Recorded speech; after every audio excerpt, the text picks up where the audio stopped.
Musa, Kudayana ait dedi.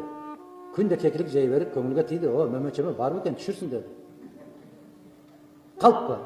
Ушул нәрселерді оқығандан кейін тауба. 1000 жолы тауба деді. 1000 жолы тауба деді. 1000 жолы. Musa алейхиссалам Аллах субханала тағала шунчалық күч беріп, ошолордун элдин көзүнө көрсөтүп туруп, мынаны көрсөтүп туруп жасаса дагы, эл ишенбей койгондон кийин адакан айланайын, өзүңдү бас дедим. Бизнесмен, бир да ишкер, жөнүнөн жөн текшерилбеш керек. Акыркы сааттагы кабарларды өз убагында билгиңиз келеби? Анда видеого бир дана лайк басып, подписаться деген кнопканы баскандан соң жанындагы коңгурочону сөзсүз түрдө баса кетиңиз. Бир да бизнесмен, бир да ишкер, жөнүнөн жөн жоопко тартылбашы керек. Бардык бизнесмендер эркин жашап, эркин иштеп, эркин акча таап жүргөнгө кепилдик беребиз жана ошонун биз шарттарын түзөбүз деп айткым келет. Азыр мына кээ бир бизнесмендерди биз жазалаган маалда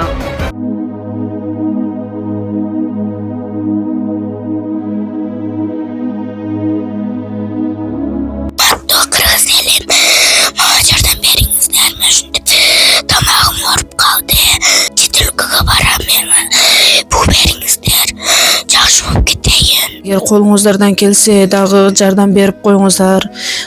Өтө оор шарттабыз, азырда дам кысылып, тезирээк барып операция кылдырышыбыз керек. Чет өлкөгө $45,000 сурап атат.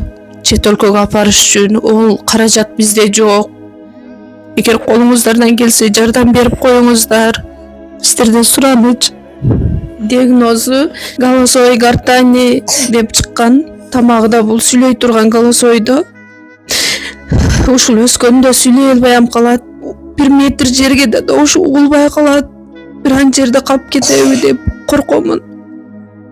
Үйүнө да чыкпайт. Мектепке барса балдар камсытат, сен сакоосуң, жакшы сүйлөй албайсың деп. Ошо кызым элдин арасына кошулуп, кыз болуп кетиш үчүн жардам берип коюңуздар. Өтө суранам сиздерден. $45,000 керек чет өлкөгө апарганы. Үй жайларыбыз эч нерсебиз калбады. Сиздерден сураныч, жардам берип коюңуздар.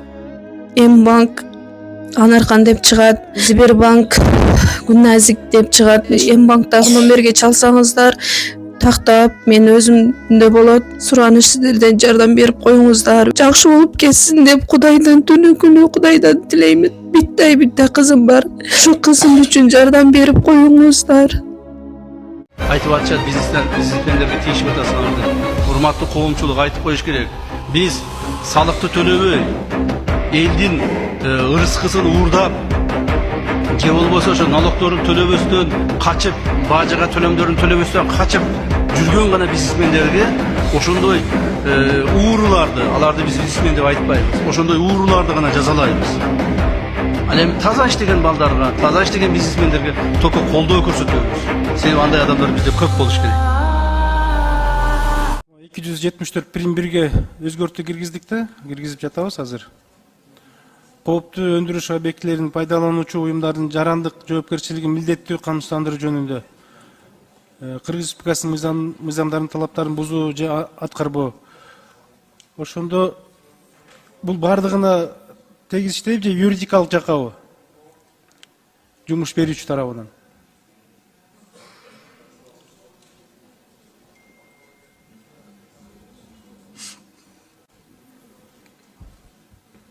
Жооп бересизби?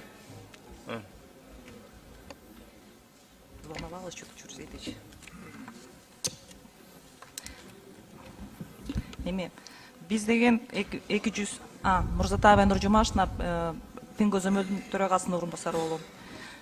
274 статьяда биз деген эме 274-1. Физлицодага киргизип атабыз, анан юридикалык жаттарга да киргизип атабыз. Экөө теңге. Жеке жактарды кандай түшүнсө болот ошондо? Штрафтар болот атпайбы? 30 эсептик көрсөткүч деп жеке жактарга. Достан Арыспекович, эгерде жеке жак болсо, физикалык жак катары каттоодон өтсө, анда жеке жак болуп 30 расчеттук показатель менен төлөйт. Эгерде ИП болсо ИП бул жеке жактысы, индивидуальный физический деп Анда айтса болот. азыр мындай суроо анда ошондо канча болуп калат? Бул эми страховка да. Ооба. Страховка. Ким страховка кылбаса штраф төлөйт деген Ооба. мааниде. Ошондо страховканын баасын ченемин ким өлчөп берет? Канча болот? Страховой компания. Өлчөмү кандай болот да? Өлчөмү. Өлчөмү, объем.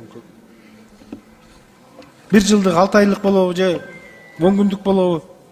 Кандай бул аныкталат? Кайсы мыйзамдар менен?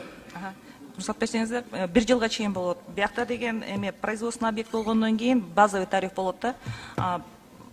0,144%. Анан коэффициент территориального расположения болот. Анан лимит ответственности болот да. Ошого жараша анан саналып чыгат. Мисалы производственный объект болгондон кийин ошонун баарын кошкондон кийин бир кишиге 21.600 сом төлөнөт. Бул 1 жылдыкпы? Ооба, 1 жылдык. 21 миң. Ошондо муну ким төлөйт? Жумушчу берген киши тарабынан төлөнөбү же Ооба. болбосо жумуш алган кишиден тарабынан төлөнөбү? Жумуш берген. Жумуш берген киши Ооба. тарабынан төлөнөт. Ооба. Анда мындай болуп калган, жеке жак мисалы, эми биз дыйканчылык менен көп эмгектенебиз да. Айыл жергесине бүт баары дыйканчылык менен мисалы бир малчыны мындай айтканда нанимать этсе, же болбосо талаа иштерине дыйканды сууга чыгатары, же бир 10 күндүк жумушчу берсе, баягы жумуш табып, 10 күндүк иш болсо, ошондо келишимдер кандай болуп калат? Бул бир процедурасы каралды беле? Мыйзамда каралдыбы? Биз азыр эмесин жаздык да, штрафтарын, бирок мунун иштей турган бир процедурасы болуш керек да. Кайсы мыйзамда көрсөтүлгөн? Бул мыйзам эми производственный, опасный производственный объекттерге тиешелүү. Айыл чарбага тиешеси жок. Айыл чарба эсептелбейт деп опасный производственный объект. Анда кайсы мыйзамда ушул көрсөтүлгөн да, так көрсөтүлгөн? Кайсы мыйзам менен аныкталат? Бүгүнкү күндө азыр Минсельхоз менен чогуу жаңыдан бүт проект каралып атат. Государственное страхование сельхозпроизводителей депчи. Жаңыдан метод атат. Разработка болуп атат. Сиз өндүрүштү отпайсызбы? Бул кайсы мыйзамда анда көрсөтүлгөн? Өндүрүшкө гана таасир этет деген.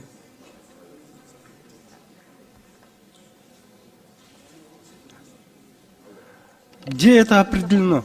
Закон о промышленной безопасности. Закон о промышленной безопасности.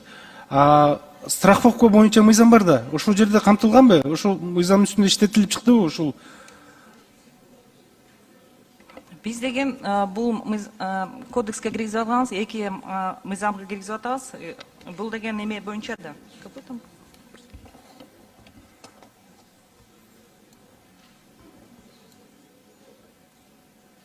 Эки мыйзамга киргизип атабыз. Об обязательном страховании гражданской ответственности работодателя при причинении вреда жизни и здоровью работника при исполнении трудовых обязанностей. Нет, тут понятно. Да. Мен мындай И второй, сиз айтып аткан мыйзам, об обязательном страховании гражданской ответственности организаций, эксплуатирующих опасные производственные объекты. ошол мыйзам Ошол эки мыйзамдын алкагында ошол кодекске киргизип. Жок, ошол мыйзамды көрбөй атам да, ошо страховка боюнча мыйзамды көрбөй атам да. Негизи ошол жака да киргизиш керек деп ойлоп атам да.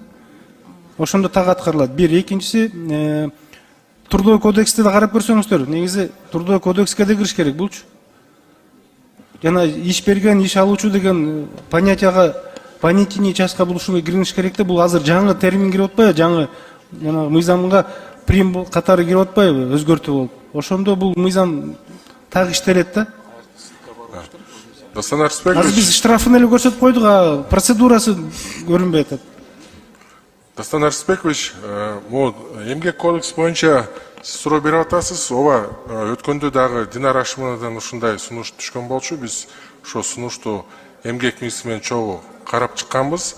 Карап чыккандан кийин ушу эмгек кодексине ошондой өзгөртүүлөр, жаңыртуулар кереги жок деп аныкталды да. Себеби ушул бүт эмгек кодексинде деле каралган. Ошондуктан Мен биздин экинчи мыйзамыбызга гана ошо өзгөртүүлөр киргизип Алмаз Атымжанович, көрдүңүзбү, мен эмгек кодексине көрүп алган жокмун да. Бизде эң негизгиси жумуш берүүчү менен жумуш алуучунун ортосундагы иш эмгек кодекси менен жүргүзүлөт да. Ошол үчүн ушундай мыйзамдар каралып аткан, мен ойлойм, пакет менен кириш керек да, Алмаз Кужанович. Бардык жагы камтып, анан кийин барып биз штрафка өтүш керек. Азыр биз мыйзамдарды туруп эле штрафка кирип кетип атабыз да.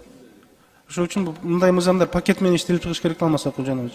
Дастан Рысбекович, ал мыйзам азыр эмгек кодекси кирди жаңыданчы. Анан сөзсүз ал жерде ссылка бар бул отраслевый мыйзамдаргачы.